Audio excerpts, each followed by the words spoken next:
Hello kabayan, ako nga pala si Mr. Rio. Gusto ko sanang hingin ng konting minuto mo lang na pwedeng magbago ng buhay mo at ng mga paniniwala mo sa mga nakikita mo sa mga telebisyon. Hindi nila sa'yo papakita to dahil ito ang tama at ito ang tamang basihan sa pagpili ng susunod na Pangulo ng ating bansa. Dahil sa mga problemang kinakaharap natin, ang kailangan natin ay tunay na leader. At kung kilala mo na ang sinusuportahan ko, panoorin mo pa rin ako dahil para ito sa ating mga anak at ating mga pamilya at ang mga susunod pang mga henerasyon. Pinapasabi sa ito ni Ama dahil mahal ka niya at mahal niya tayong lahat at ang gusto niya ay magkaisa tayong lahat para makamit natin ang tunay na pagbabago ng ating bansa. Handa ka na bang malaman ang ituturo ko nagmula kay Ama? Well, di ko alam kung nagawa na ito ng media. Ang ituro sa taong bayan kung ano ang tamang basihan sa pagpili ng susunod na presidente ng ating bansa. Kung nagawa na nila ito, okay fine. Pero gagawin ko rin. Dahil naniniwala ako na ang mga sasabihin ko ay ang tamang basihan sa pagpili ng susunod na Pangulo.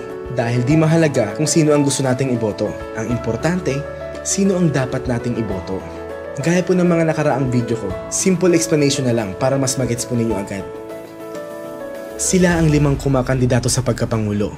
Si Binay, Santiago, Duterte, Poe at Rojas. Sa video na to, kung nakanino ang 3 susi na makakaresolba sa mga problema ng ating bansa, siya ang karapat-dapat iboto at maging pangulo.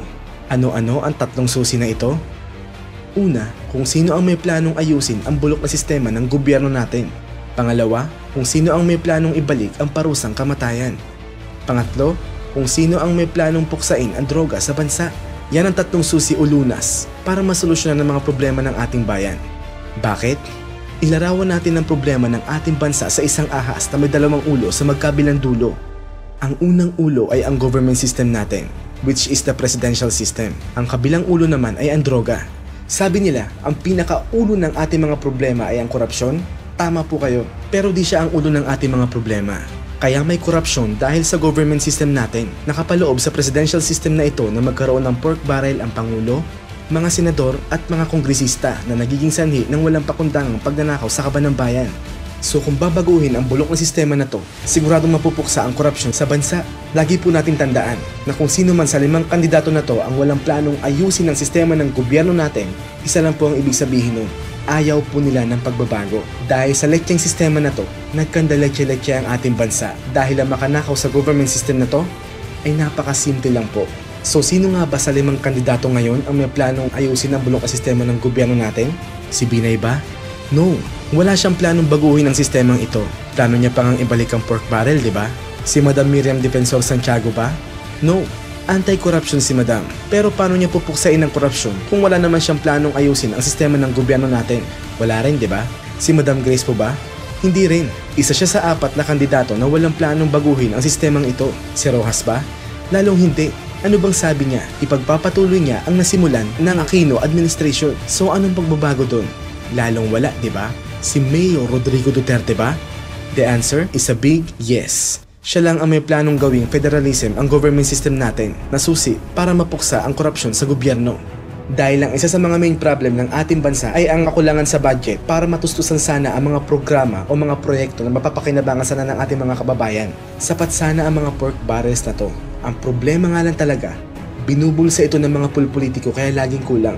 So pag naresolba ang unang ulo ng ating mga problema, mariresolba na rin automatically ang sunod-sunod na problema ng ating bansa. Gaya ng problema sa kahirapan, edukasyon, pangkalusugan, agrikultura, infrastruktura at marami pang iba. Punta naman tayo sa ikalawang susi. Bakit death penalty ang pangalawang susi para masolusyonan ang problema natin? Dahil pag nabalik ang parusang kamatayan, titino ang mga tao at ang mga pulpolitikong magnanakaw sa kaban ng bayan. Kapag ipinataw ang parusang kamatayan sa corrupt government officials, drug lords, drug pushers, killers, rapists, drug addicts at marami pang iba, di ba titino sila? Dito na magiging disiplinado ang ating mga kababayan. So pag may death penalty, automatically, masusolusyonan na rin ang ikalawang ulo ng ating mga problema which is drugs na nagiging sanhi ng iba't ibang klaseng krimen. Sino ba sa 5 tumatakbo ngayon ang may planong puksain ng krimen, droga at korupsyon? Si Binay, Santiago, Poe o Rojas ba? Wala silang planong puksain ito at wala sa mga priority nila ito. Dahil panay tungkol sa pagpapalago ng ekonomiya ang mga plano nila. Pero paano mo palalaguin ang ekonomiya kung may smugglers, corrupt government officials, may mga kriminal na nakakalat sa paligid na katatakutan ng mga foreign investors, at may droga na sumisira sa utak ng ating mga kababayan. Useless kung di mo uunahing dispatyahin ng mga dumi at panira sa ating lipunan. Imagine a basketball court na panay basura. Makakapaglaro ka ba ng maayos? Hindi, di ba? So para makapaglaro kayo ng maayos, dapat linisan nyo muna. Sa mga tumatakbo sa pagkapangulo, si Duterte lang ang may planong ibalik ang death penalty. Puksain ng kriminalidad, droga at korupsyon. So it's clear na kay Duterte lang ang dalawa pang susi para maresolba ang mga problema ng ating bayan. But he is not perfect to some people, na ang hanap ay disente at mabait na pangulo. Anong nangyari sa mga hipokritong nagbabait-baitan at nagpapakadisenteng presidente nyo? Wala, di ba? Gaya na lang ng pangkasalukuyang administrasyon. Mabait daw siya at disente. Pero dahil sobrang bait niya, di niya naman kayang disiplinahin ng taong bayan. At ang mga tae, mga tao sa paligid niya na magnanakaw sa kaba ng bayan. One of the most corrupt country tuloy ang buong Pilipinas sa buong mundo ngayon. Good job, Mr. President Aquino. Susubok na natin na pag ganyan ang personalidad ng isang pinuno, walang mangyayari lalo sa ating bansa. Ang kailangan nating pinuno yung kaya tayong disiplinahin, may takot sa Diyos, matapang, may malasakit sa bayan at sa taong bayan, at handang isakripisyo ang buhay para sa kinabukasan ng ating bayan. Sa mga taong mulat na sa katotohanan at may malasakit sa ating bayan, nakikita namin ang mga katangiang ito kay Idol Duterte lamang. Kaya mata mo'y imulat na kapatid, habang di pa huli ang lahat. So gumising na tayo mga kapatid. Ito na ang huling pagkakataon natin para maisalba ang bayan natin naghihingalo na dahil sa mga problemang iniwanan ng mga sakim sa yaman at kapangyarihan na walang ibang inisip kundi ang mga pangsariling interes lamang at hindi ang ikabubuti ng ating bayan. Kung pangit na gobyerno na ang dinatnan ng pagkasalukuyang henerasyon, wag na po natin itong iparanas pa sa mga susunod sa atin, ang henerasyon ng mga anak natin.